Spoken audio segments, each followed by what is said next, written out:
Learning channel میں ہماری طرف سے آپ کو خوش آمدید۔ آپ کا اور خدا کا خادم پاسٹر مبارک متی ایپیسوڈ مضمون دلہن کے 5ویں ایپیسوڈ میں آپ کی خدمت میں حاضر ہیں۔ تو میرے عزیزوں، اس سے پہلے کہ ہم کتاب مقدس میں سے دلہن کے بارے میں مزید سیکھیں، آئیے ہم دعا کریں۔ قدوس قدوس رب الفاضل اشکر کرب زمین آسمان کے خدا مسیح یسوع میں ہمارے بزرگ آسمانی باپ تیرا شکر کرتے ہیں، آپ نے ہمیں فضل بھی بخشا کہ ہم کتاب مقدس کو دوسروں تک بیان کر سکیں۔ اے میرے خدا، منت کرتا ہوں جتنے اس ویڈیو کو سنے، تیرے کلام مقدس کو سنے، ہمیں اور ان سب کے ذہنوں کو کھولیے تاکہ ہم اچھے طریقے سے بیان کر پائیں اور وہ پورے طور سے سمجھ پائیں۔ خدا تعالیٰ کے اکلوتے بیٹے ہمارے منجی نجات دیں، یسوع ناصری منت کرتے ہیں، ہماری مدد کیجیے۔ خدا پاک روح ہماری کمزوری میں ہمارا مددگار ہے، ہماری مدد کیجیے۔ اور سب بیٹوں بیٹیوں کو، بزرگوں بچوں کو جو کلام خدا کو سنتے ہیں، ان کے ذہنوں دلوں خیالوں کو کھولیے تاکہ وہ خدا کی بادشاہی کے لیے خوب تیار ہو سکیں اور اس نئے یروشلم میں، شہر دلہن میں داخل ہونے کے لیے اپنے آپ کو تیار کر پائیں اور اپنے لیے، اپنی قوم کے لیے، اپنے گھرانے کے لیے، اپنے ملک کے لیے برکت کا سبب بنے۔ فرما برداری، وفاداری، ایمانداری، تابع داری کا روح عطا کر۔ اے میرے خدا، ہماری ساری منت کو، التجا، فریاد، شکر گزاری کو اپنے حضور قبول فرما۔ باپ سب کچھ تیرے اکلوتے بیٹے اپنے منجی نجات دیں کے قدوس یسوع مسیح ناصری نام سے مانگتے تو بابس دے، آمین۔ تو میرے عزیز، ہم چوتھے ایپیسوڈ میں یہ سیکھ چکے ہیں کہ جو کچھ دلہن کی نئی پیدائش کے بارے میں ہم نے سیکھا تھا، اور یہ یوحنا رسول کی معرفت لکھی گئی انجیل مقدس اس کے پہلے باب میں سے ہم نے سیکھا تھا کہ دلہن کو نئے سرے سے پیدا ہونا ہے، اور وہ ضروری ہے کیونکہ سب چیزیں ہی خدا نئی بنا رہا ہے۔ نیا یروشلم، نیا آسمان ہوگا، نئی زمین ہوگی، تو دلہن بھی نئی ہی ہوگی۔ اور یہ کلسیوں میں ہم کلسیوں کے نام پالوس رسول کے ساتھ میں ہم سیکھ چکے ہیں کہ دلہن کو یسوع مسیح کے ساتھ دفن ہونا ہے، پھر جی اٹھنا ہے، یعنی اس کے ساتھ پیوست ہو کر، اس کے مرنے کے ساتھ پیوست ہو کر ہمیں جی اٹھنا ہے۔ اور دلہن کی نئی پیدائش کا یہ سارا عمل کب ہوتا ہے؟ تو میرے عزیزوں، دلہن کا یہ سارا عمل، اس کا مرنا اور پیدا ہونا نکاح کے بعد ہو رہا ہے۔ پہلے نکاح ہے، پہلے قبولیت ہے۔ جو بھی بنی نوع انسان کسی بھی قوم، کسی بھی قبیلے میں سے ہے، کیونکہ ہمارا خدا قوم امتوں اور قبیلوں کا خدا ہے، کسی ایک قوم کا خدا نہیں۔ تو میرے عزیزوں، نکاح جیسے کہ کوئی دلہن وہ زمین کے اوپر جب اس کی شادی ہوتی ہے، وہ اپنے دلہے کو قبول کرتی ہے، اقرار کرتی ہے کہ میں اسے قبول کرتی ہوں، اپنا شوہر قبول کرتی ہوں، اور اسی طرح دلہا بھی قبول کرتا ہے کہ میں اسے اپنی منقوہ بیوی قبول کرتا ہوں۔ تو اسی طرح پہلے تو ہم نے قبول کرنا ہے خداوند کو کہ ہم یسوع مسیح کو اپنا شخصی نجات دہندہ قبول کرتے ہیں، اور اپنے خداوند یسوع مسیح کی پیروی کو قبول کرتے ہیں، اور اب سے آئندہ کی ساری زندگی ہم اپنے خداوند کی مرضی سے گزاریں گے، جیسے نکاح کے دوران سارے قول و اقرار ہوتے ہیں۔ تو میرے عزیزوں، یسوع مسیح کی اس ساری تعلیمات کو پہلے جاننا ہے، اور پھر اس کے بعد ہم نے یسوع مسیح کو قبول کرنا ہے، اور اس طرح ہم اس نکاح میں، اس بندھن میں بندھتے ہیں کہ ہم یسوع مسیح کے ساتھ جڑتے پیوست ہوتے ہیں۔ اور پہلی جو شرط ہے دلہے کی، دلہن کے لیے وہ شرط یہ ہے کہ دلہن کو نئے سرے سے پیدا ہونا ہوگا. اور میں نے بتایا کہ عمل نکاح کے بعد یعنی قبولیت کے بعد ہوں گے. میرے ساتھ دیکھیے یوحنا رسول کی معرفت لکھی گئی انجیل مقدس کا پہلا باپ اور اس کی جب ہم 11ویں اور 12ویں آیت پڑھتے ہیں لکھا ہے وہ اپنے گھر آیا اور اس کے اپنوں نے اسے قبول نہ کیا لیکن جتنوں نے اسے قبول کیا اس نے خدا کے فرزند بننے کا حق بخشا یعنی انہیں جو اس کے نام پر ایمان لاتے ہیں وہ نہ خون سے نہ جسم کی خواہش سے نہ انسان کے ارادہ سے بلکہ خدا سے پیدا ہوئے. یعنی دوبارہ سے پیدا ہونا ہے. پہلے تو قبول کرنا ہے اور جب ہم اپنے خداوند کو قبول کرتے ہیں تو خداوند بھی ہمیں خدا کے بیٹے بیٹیاں بننے کا حق دیتا ہے. یعنی خداوند بھی جب دلہن قبول کرتی ہے تو دلہا بھی قبول کرتا ہے اور ہمیں حق دیتا ہے. جیسے ایک شوہر اپنی بیوی کو اپنے گھر میں داخل ہونے کا حق دیتا ہے اور اپنے باپ کو باپ کہنے کا حق دیتا ہے اور اپنے تمام رشتہ داروں سے وہی رشتہ اس بیوی کا ہو جاتا ہے جو پہلے شوہر کا تھا. تو میرے عزیزوں اسی طرح خداوند یسوع مسیح ہمیں اپنے بہن اور بھائی قبول کرتا ہے اور خدا کو ہمارا باپ بنا دیتا ہے اور ہمیں خدا کو باپ کہنے کا حق دیتا ہے اس وقت جب ہم نئے سرے سے پیدا ہوتے ہیں. اس لیے میں نے بتایا کہ یہ سارا عمل جو ہے یہ عمل قبولیت کے بعد ہے. جب ہم خدا یسوع مسیح کو قبول کرتے ہیں اور اپنے سارے دل سے قبول کرتے ہیں اور پورے ایمان سے ایمانداری سے قبول کرتے ہیں تو عرض کرتا ہوں تم ڈھونڈے ہو جس دلہن کو وہ خاص ہے کوئی عام نہیں. تم ڈھونڈے ہو جس دلہن کو وہ خاص ہے کوئی عام نہیں. مر کے پیدا ہوتی ہے متی جسمانی دیکھے اس کا کام نہیں.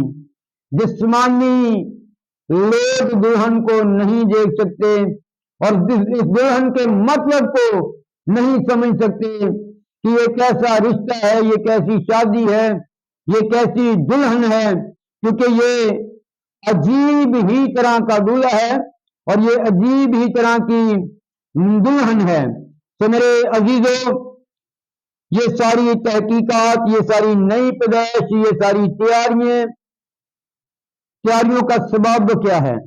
آئیے روئے زمین کے اوپر بادشاہ کی دلہن کے بارے میں تھوڑا سا دیکھتے ہیں کہ جب کوئی بادشاہ اپنے لیے دلہن کی تلاش کرتا ہے اور اپنے لیے کوئی دلہن چاہتا ہے تو وہ کس طرح سے تیاری اس دلہن کی کرواتا ہے اور کس طرح سے وہ دلہن اپنے آپ کو دولہے کے لیے بادشاہ کی ملکہ ہونے کے لیے اپنے آپ کو تیار کرتی ہے.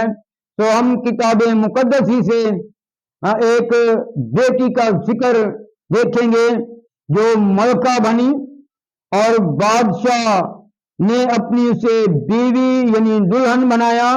تو ایک روئے زمین کا بادشاہ جب اپنی دلہن کی تلاش کرتا ہے جب ایک دلہن کو ڈھونڈتا ہے جب اپنی ملکہ بنانے کے لیے کسی کو تیار کرواتا ہے تو اس کی تیاری کیسی ہوتی ہے.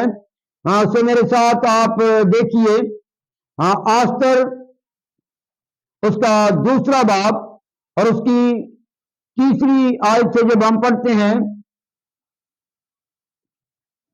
دوسرے باب کی تیسری آیت سے پڑھتے ہیں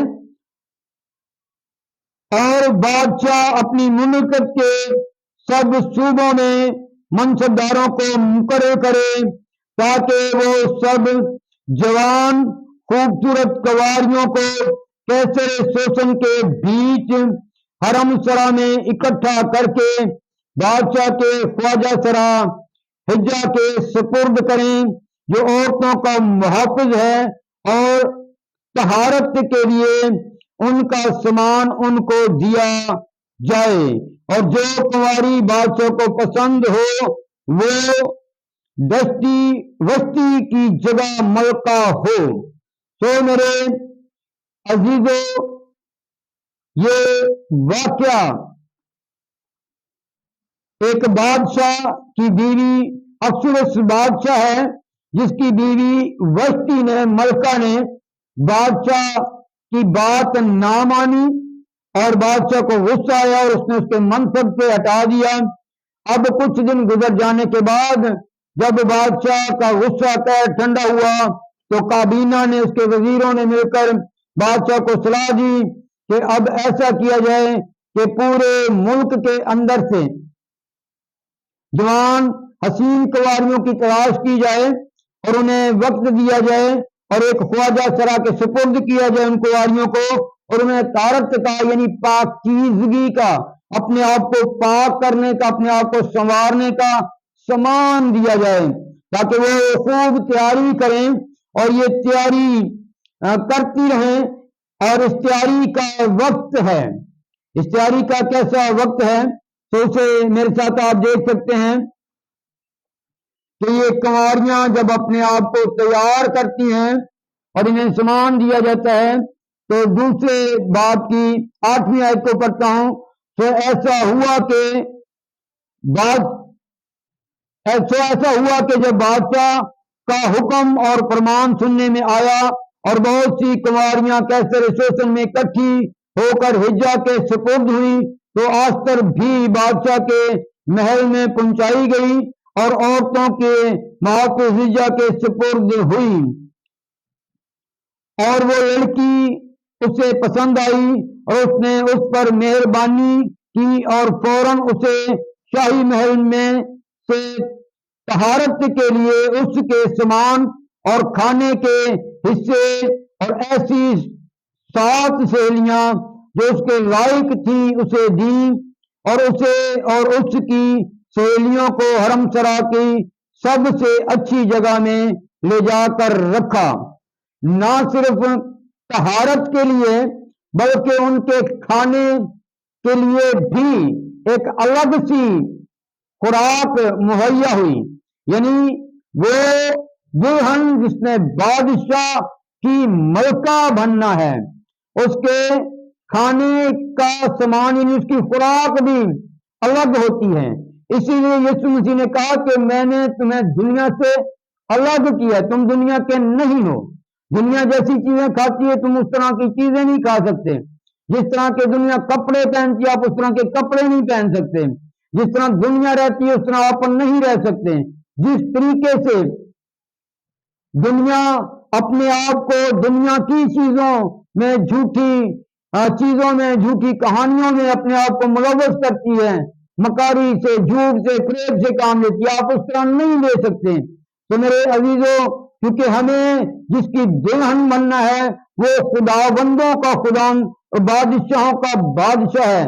جب ایک زمین کے اوپر رہنے والے بادشاہ کی ملکہ اور دلہن کو باقاعدہ طہارت یعنی پاکیزہ ہونے کے لیے، پاک ہونے کے لیے تیاری کا سامان دیا جاتا ہے اور اس کا کھانا شاہی کھانا ہوتا ہے، بادشاہی کھانا ہوتا ہے، بادشاہ کی طرف سے اس کے کھانے کا حصہ اسے ملتا ہے اور 7 سہیلیاں ملتی ہیں جو اسے تیار کریں۔ تو میرے عزیزوں، اس سے آگے ہم جب دیکھتے ہیں کہ یہ تیاری کا وقت کتنا ہے تو تیاری کے وقت کے لیے دیکھیے دوسرے باب کی 12ویں آیت، جب ایک کنواری کی باری آئی کہ عورتوں کے دستور کے مطابق 12 مہینے کی صفائی کے بعد اکثر بادشاہ کے پاس جائے، کیونکہ اتنے ہی دن ان کی طہارت میں لگ جاتے تھے، یعنی 6 مہینے مر کا تیل لگانے میں اور 6 مہینے عطر اور عورتوں کی صفائی کی چیزوں کے لگانے میں، پورا 1 سال ایک عورت لے رہی ہے، ایک بیٹی لے رہی ہے جس نے ملکہ بننا ہے بادشاہ کی دلہن بننا ہے تیاری کے لیے 6 مہینے تو وہ صرف مر کا تیل لگانے میں گزار دیتی ہے اور 6 مہینے عطر لگاتی ہے تاکہ وہ بادشاہ کو پسند آئے. تو کیا ہمارا خداوند یسوع مسیح جو خداوندوں کا خداوند اور بادشاہوں کا بادشاہ ہے، سوچئے کیا وہ اس بادشاہ سے زیادہ اپنی دلہن کو پاکیزہ نہ مانگے گا؟ کیا بادشاہ خداوند یسوع مسیح خداوندوں کے خداوند بادشاہوں کے بادشاہ اور خدا کے اکلوتے بیٹے کی دلہن بننے کے لیے ہمیں تیاری کرنے کی کتنی ضرورت ہوگی؟ یعنی اپنے آپ کو ہر طرح سے پاکیزہ رکھنا، ہر طرح سے پرہیزگاری کرنا اور ہر طرح سے ایمان میں مضبوط ہونا اور قائم ہونا. میں نے پہلے کہا تھا، پہلے ایپیسوڈ میں بتا چکا ہوں، یہ نازک معاملہ ہے، یہ معمولی سی بات نہیں ہے. یہ کوئی ہم ایسے ملک یا ایسے شہر میں نہیں جا رہے کہ جہاں صرف روپیہ پیسہ یا تنخواہ بہت اچھی ہے. ہم ایک ایسے شہر میں جا رہے ہیں جہاں نہ موت ہے، نہ آہ و نالہ ہے، نہ ماتم ہے، نہ بھوک ہے، نہ پیاس ہے. لوگ تو دوسرے ملکوں میں، باہر کے ملکوں کے اندر جانے کے لیے، یعنی امریکہ وغیرہ ایسے ملکوں کے اندر جانے کے لیے پتہ نہیں کیا کیا کچھ بیچ دیتے ہیں، دو پہ لگا دیتے ہیں، صرف اس لیے کہ وہاں آرام کی زندگی ہے، وہاں اچھی تنخواہ ہے، وہاں کوئی چھیڑ نہیں ہے، خوف نہیں ہے. لیکن موت وہاں موجود ہے، بیماریاں وہاں موجود ہیں، وہاں کینسر سے لوگ مرتے ہیں، وہاں ہیپاٹائٹس، وہاں ہر طرح کی بیماری موجود ہے. اگر بیماری نہ ہو تو وہاں ہسپتال کیوں ہوں؟ تو میرے عزیزوں، جب ایسے ملکوں کے اندر جانے کے لیے اتنا کچھ کرتے ہیں تو اس پہ خود سوچئے، غور کیجئے، اس بات میں انصاف کیجئے کہ اگر اس شہر میں ہم نے جانا ہے جو ایسا شہر ہے، شہر دلہن کے اندر جب دلہن نے جانا ہے جہاں نہ آہ و نالہ ہے، نہ موت ہے، نہ بیماری ہے، نہ کمزوری ہے، نہ کوئی ہر طرح سے آرام ہے، نہ وہاں لائٹ کے جانے کی پریشانی ہے، نہ گرمی ستا رہی ہے، نہ سردی ستا رہی ہے، تو ایسے شہر میں جانے کے لیے ہمیں کتنی تیاری کرنی پڑے گی. یہاں ان عورتوں کو 1 سال دیا جا رہا ہے تیاری کے لیے کہ آپ نے تیاری کرنی ہے اور اپنی اپنی باری پہ جب بادشاہ جسے بلائے وہ جائے. اور بادشاہ کو کون پسند آتا ہے؟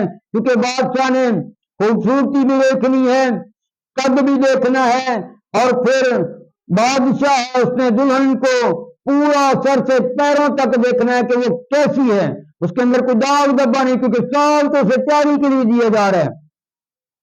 تو میرے عزیزوں، یہ وقت دیا تھا 1 پورے سال کا. آستر پسند آتی ہے. خدا کے کلام میں سے دوسرے باب کی 17ویں آیت جب ہم پڑھتے ہیں تو لکھا ہے، اور بادشاہ نے آستر کو سب عورتوں سے زیادہ پیار کیا اور وہ اس کی نظر میں ان سب کنواریوں سے زیادہ عزیز اور پسندیدہ ٹھہری. پس اس نے شاہی تاج اس کے سر پر رکھ دیا اور وسطی کی جگہ اسے ملکہ بنایا.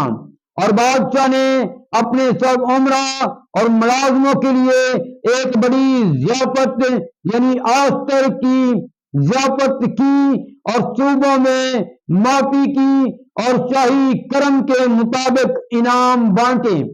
تو میرے عزیزوں، آستر جب بادشاہ کو پسند آ گئی تب اس نے شاہی تاج اس کے سر کے اوپر رکھ دیا. اور خدا یسوع مسیح نے کہا، جو چاند دینے تک برداشت کرے، جو آخر تک برداشت کرے، وہ زندگی کا تاج پائے گا. یہ تو صرف ایک موقع ہونے کا تاج تھا. خداوند یسوع مسیح جو اپنی دلہن کو تاج پہنانے والا ہے، وہ زندگی کا تاج ہے اور ہمیشہ کی زندگی کا تاج ہے. تو میرے عزیزوں، اس بادشاہ نے تو 1 سال کا ٹائم دیا, ایک وقت دیا, لیکن جس بادشاہ کی آپ نے دلہن بننا ہے, ہم نے دلہن بننا ہے, وہ وقت نہیں دے رہا, وہ وقت نہیں دیتا.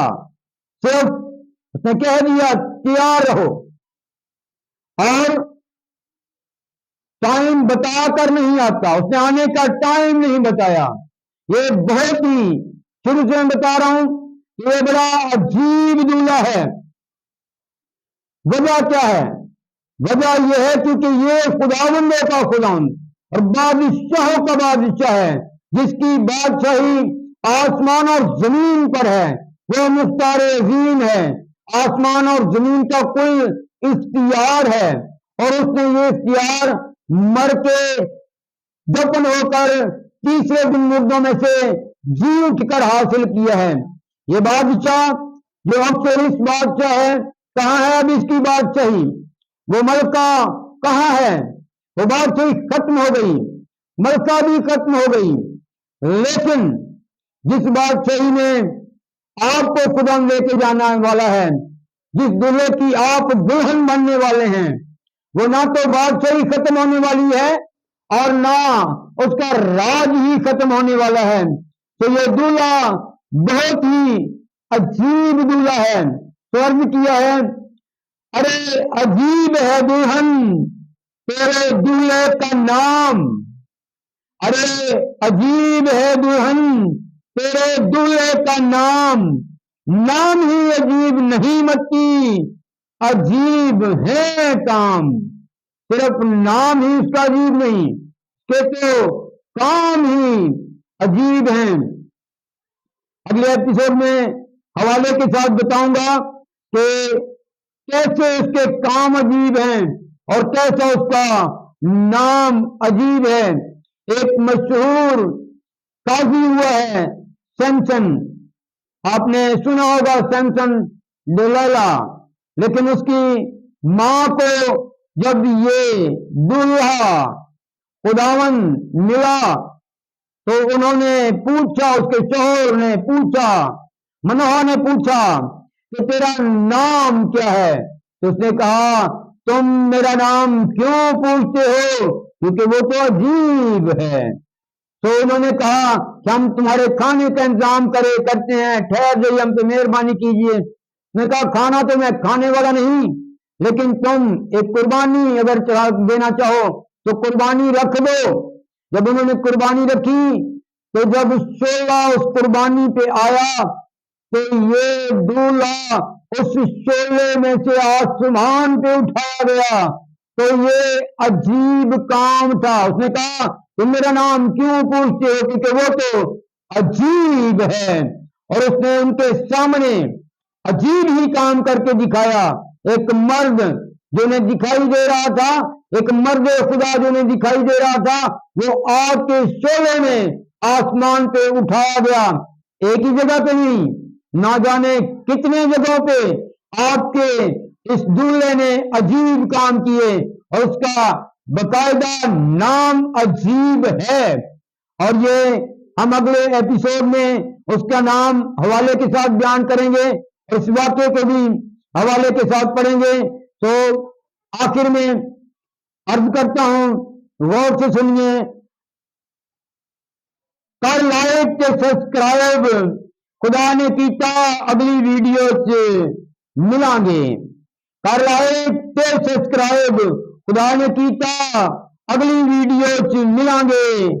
جوندے رحمتی تے ترے نہ ترے ضرور ملیں گے. خدا آپ سب کو برکت بخشے, آمین.